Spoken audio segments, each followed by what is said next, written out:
All right, thanks very much, Lesley. If you're still here, you're either here to see me, like you people, or you're just out of sheer morbid curiosity, or like, what does the douchebag in the sweater have to say? So, I've been wanting to do something like this for a long, long time. I've always wanted to be involved in the entertainment industry. So when I graduated college, after studying acting and a number of other media production fields, I joined the Marine Corps. Which seems like a reasonable thing to do. So, and it was like boot camp was a real eye-opening experience. I mean, because we never closed our eyes. We were awake for like 20 hours out of the day, just hustle and bustle, doing all sorts of things. And I've never had so many moments in my life where I'm just like, wow, this is actually happening. I wish people in the outside world could see this, and this is actually kind of gay. Or maybe like not gay is a bad word for it, but like, for example, I mean, because we're just like around naked dudes all the time. And like to give you an example, what I'm talking about, like when I work in an office, right? And I go to the bathroom and there's a couple stalls, a couple urinals, whatever. And I go and I sit at one of them and I'm like, great, I'm just here by myself. And then somebody comes in and sits next to you and you're just like, damn it! Like I want, you want your privacy space. Well, imagine 300 people trying to use the bathroom in 15 minutes. And that's what the Marine Corps was like. We would triple up on stalls sometimes.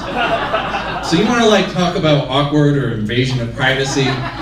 Like, that is like the most awkward elevator conversation you'll ever have. Except your penis is out.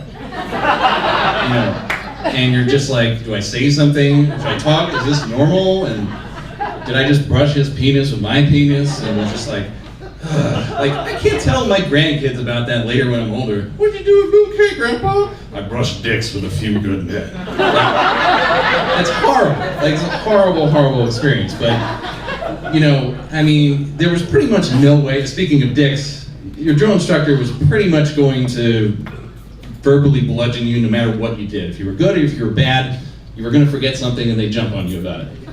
So, and you certainly couldn't hide anything in the mail. And this one time, my 5-year-old cousin thought it was really cool, like 5 or 6, thought it was really cool that I joined the Marine Corps. And so he got the idea to send a G.I. Joe action figure doll in the mail. Now, if you didn't get something or if you got something that wasn't a letter, you had to open it up and show it to your drill instructor. So I get this package and I open it, and I show it to my drill instructor, Staff Sergeant Nixon, and he's just like, "Why do you have a doll, Murray?" This candidate's young cousin sent it to him, sir. Are you sure your boyfriend didn't send it? No, my boyfriend didn't send it.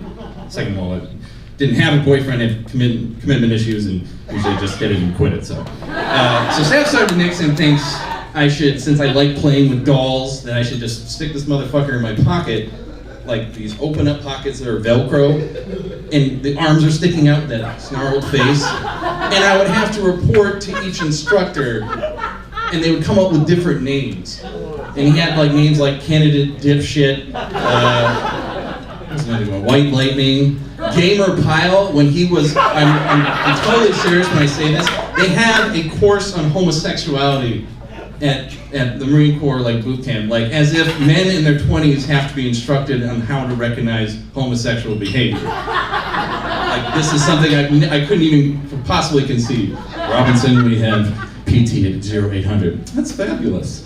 Great guy. Women will love him. It's inconceivable they couldn't even think of that. So there's one incident, I had to report to this drill instructor and didn't know him, and I had to go over to a different barracks. And so I walk up and he sees me walking from far away, and he knows I have this little guy in my pocket, and he just goes, "Stop!" I'm like, okay. He just stopped. I'm like 20 feet away. It was really weird. And he's just like, has this frog voice, which when they yell so much, they blow out their vocal cords. And they sound like this. "Get over here, freak! Get over here!" And so like, it's weird because like you go through like inspections and stuff and they're criticizing you and giving you valuable information. You can't take them seriously. Like, "Your rifle's not clean, it's still got rust on it." And I just want to answer them back like, "I'm sorry, I ran out of time."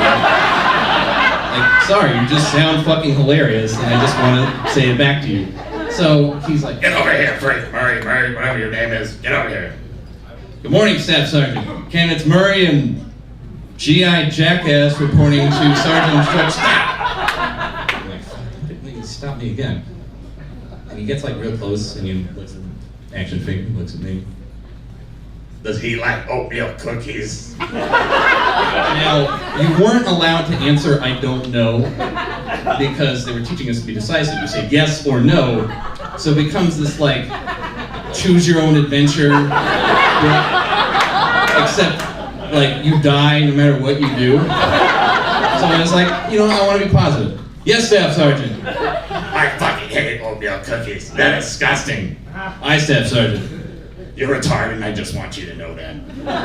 It's really, really great guy. So we're having winter weather again, and it reminds me of the coldest I've ever been in my life. So we ran through this obstacle course in which one part you submerge underwater with 3 other members of your team, and you have to go underwater, come back up with your head above water, and hold the barbed wire up. So I'm going to this course with my team. It's middle of November, and it's raining, and it's like 33, so it's just above freezing, so it's sleeting.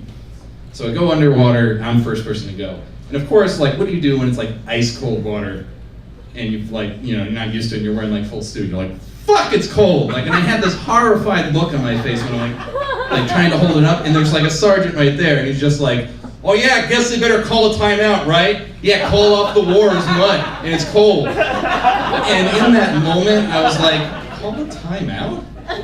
For whatever reason, my brain, being imaginative as it is, thinks about like John Madden and Pat Summerall calling like an NFL game, like a guy getting shot in the middle of the water, and looks like that shot will take him out for eternity. And then John Madden adds like nothing at all, like, usually if you get shot in the head, you're probably gonna die. And I laughed in that moment. And he's like, oh, you think it's funny? And so I ended up being there 5 extra minutes, which held up 200 people behind me on this course. And I also got to run back to the barracks with the 3 other guys who were very happy. And I got to shower outside. And I realized, as I reached in my other non-Joseph pocket, I had my regulations in there that I forgot to take out, and it said, keep in pristine condition. Thank you, you've been wonderful audience.